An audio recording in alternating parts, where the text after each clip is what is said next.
I've always been a lover of vampires. It's all sex and death and rock and roll, and you know, it's all those things that you've come to love.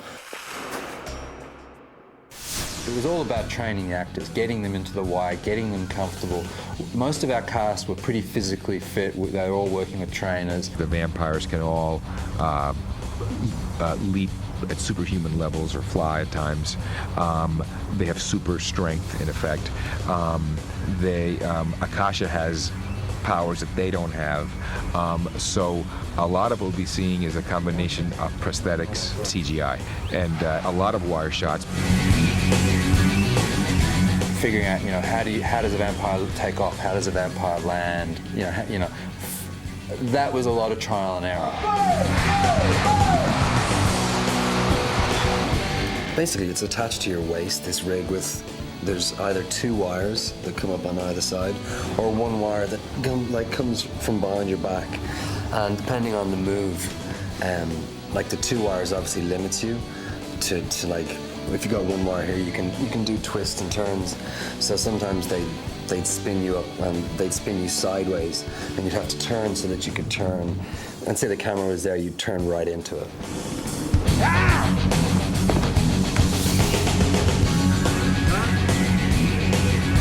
We did work for like a month.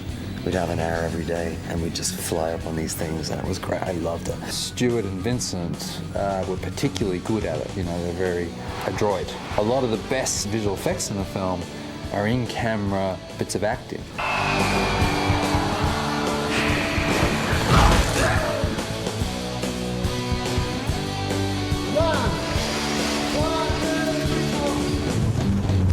Amazingly enough, we didn't have to do as much work. It was the stunt people who they were incredible. They were pulling all these wires that were lifting us up. And it was amazing because we did a test one day, a camera test for the jumping to see if we could do it. And I had one person who was, 40 feet away, and I was going to bite their neck. So I'm 40 feet away, they lift me up, I fly over to her, I literally land right beside her and bit her neck. And then it was just incredible that you could do that. You could actually, but it wasn't really us. We just had to learn how to land properly. They had to just do all the pulling. So it was really a tribute to the stuntmen, basically, how good the things were.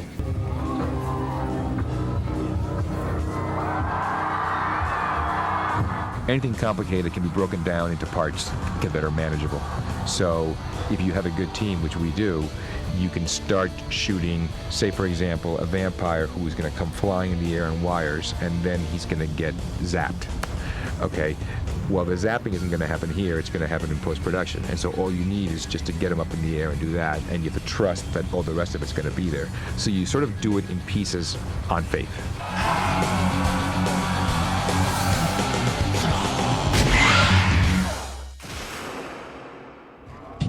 The ancients have decided to turn on me and kill me, so that's where all these disgusting little marks come from.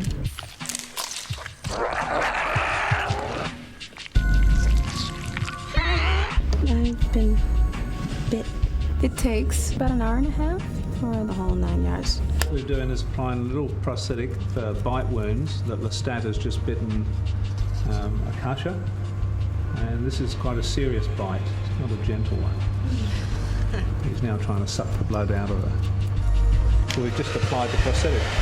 We're going to colour this in a minute, a bit of blood on it, and we're done.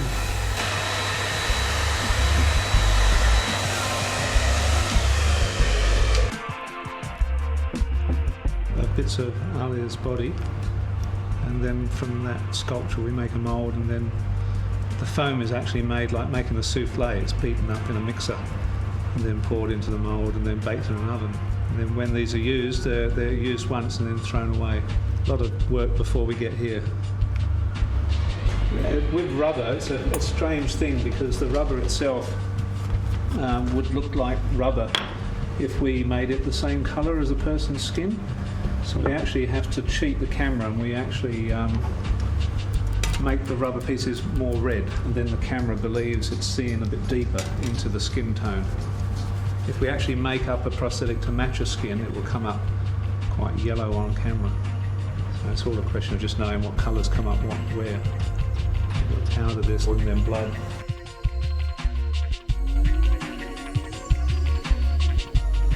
That is not Lestat. That is not Lestat. My name is Greg Mcmurray.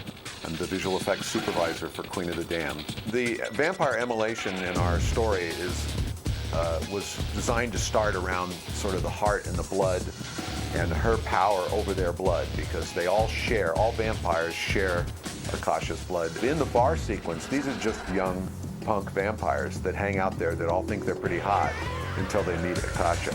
We knew we were making our vampires catch on fire, and as we shot each one, we threw a little interactive light around the room.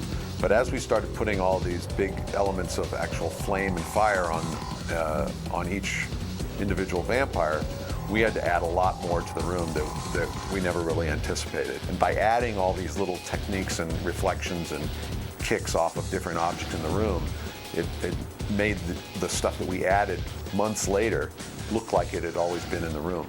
In the books, the vampires can travel so fast that you couldn't even see them. So we actually slowed them down and had a trail going behind them as if they were so fast that you couldn't even, your eye couldn't catch up. In this piece that we're looking at now, it's one of the very early tests that we got into. We filmed a stuntman on wires standing in one side of the room, and then filmed him landing at another side of the room. And we went through a lot of permutations, some just where he faded out, some that he fades out in a series of what we called acid trails, just rippled images. And so the principle of the vampire flight or the vampire speed was that if the vampire only moved a short distance, he would barely fade out at all. If he moves a great distance, there would be a big period of time in the middle where he would be completely invisible. Some of the tests we went through was to actually show the vampire's body maybe coming apart. We went through many different processes until basically we came up with this process that just each frame just slightly faded out more and more and more. So Don, this is the plate we're going to work on today. And I know you've already removed the wires and created some elements. Why don't you show me the elements that you've made for us on this piece? Well, this is the shot with the wires removed. We've created mats to lift out each character, because each one comes from a different direction. After we get the clean mat off of them, we can create elements that give the trail effect, and then bringing them all together so that each one has trails.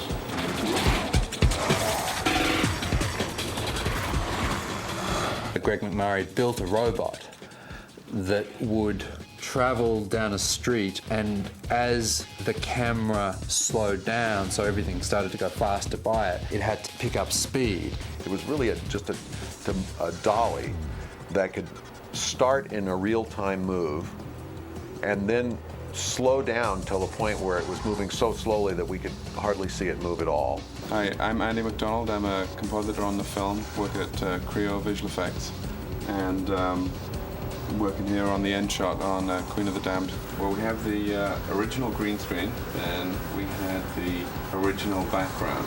What we did is we stabilized that background and did a little time warp, and then just did a basic composite, making sure that they stayed in contact with the ground. We did a few little experiments, keying off of certain images in the background. We created some sort of graphic elements that we combined into the shot. We just took like a piece of the clock and kind of a piece of their shadow and pulled them through. We also made a few flares, and actually a few of the flares we just got a video camera and got some mag light, and there you have it. I think it's quite a succinct image to say, these two characters walking off into eternity.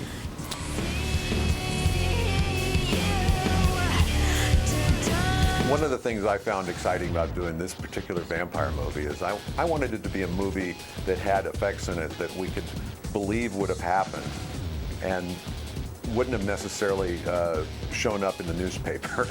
So I wanted people to walk down a dark alley and look over and say, that could be a vampire bar over there.